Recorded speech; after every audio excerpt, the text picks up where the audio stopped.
Hi there and welcome to another video from Faraz Maths. It's Mr. Faraz Hassan here, and in this series we are solving Math Olympiad questions.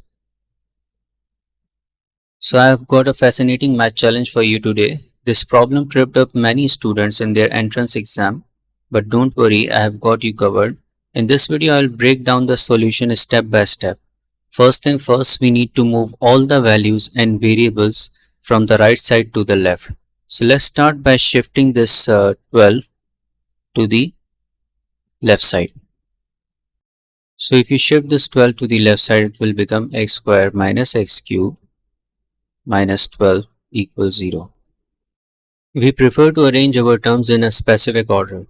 Highest power on the left and lowest power on the right. So let's move this x cube minus x cube from middle to the left.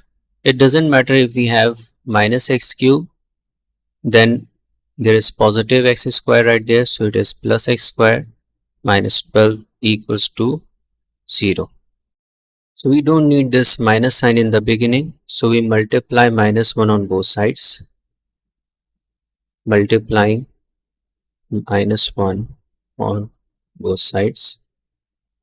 And if you do that times by minus 1, that would be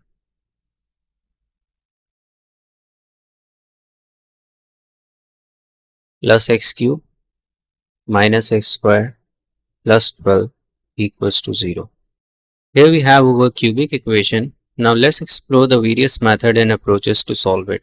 Among the many options, I want to demonstrate this particular approach to you. First, let's think about the number 12. How can we express it? We can write it as 11 plus 1. We can write it as 6 plus 6 or even 10 plus 2.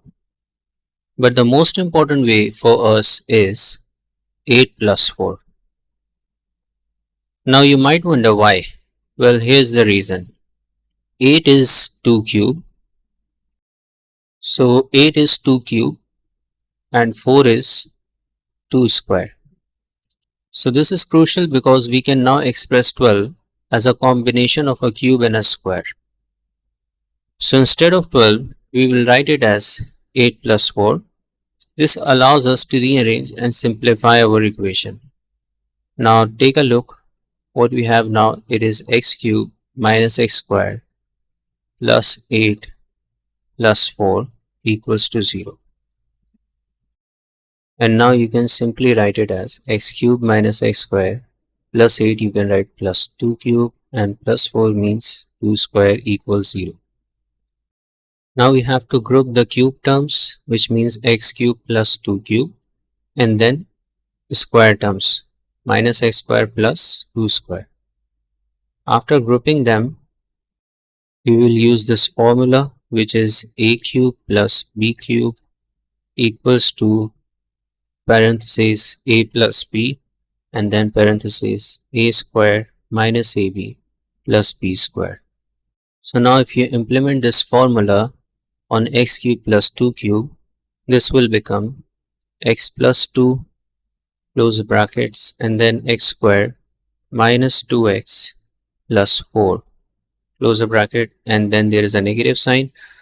In this green, we can take a negative sign common and then make the bracket. It will look like this: x square minus 2 square equals to 0.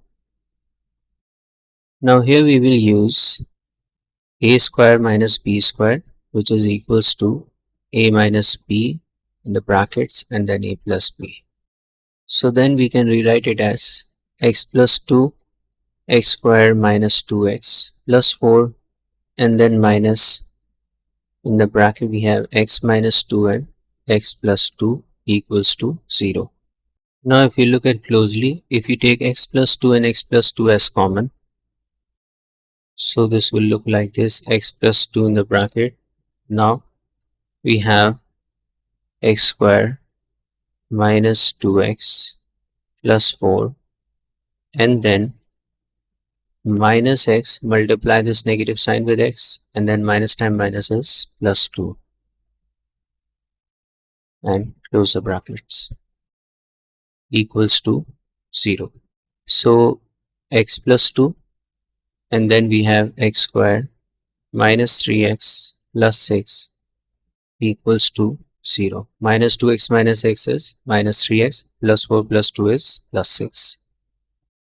So now we have two brackets. So the first one is x plus 2 equals to 0, and the second one is x squared minus 3x plus 6 equals to 0.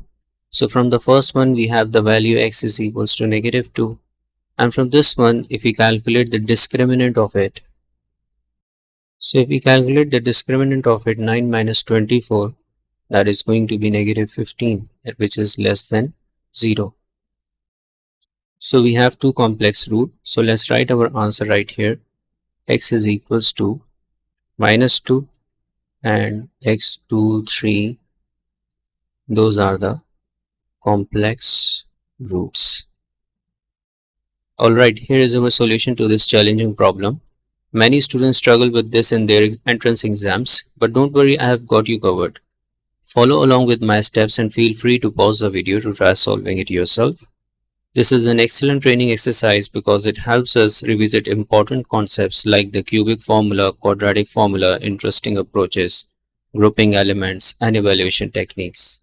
Thank you for your time. Have a great day and see you in the next video, where we will tackle another trick math problem that will test your skills even further.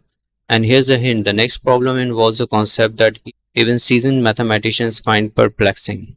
So stay tuned.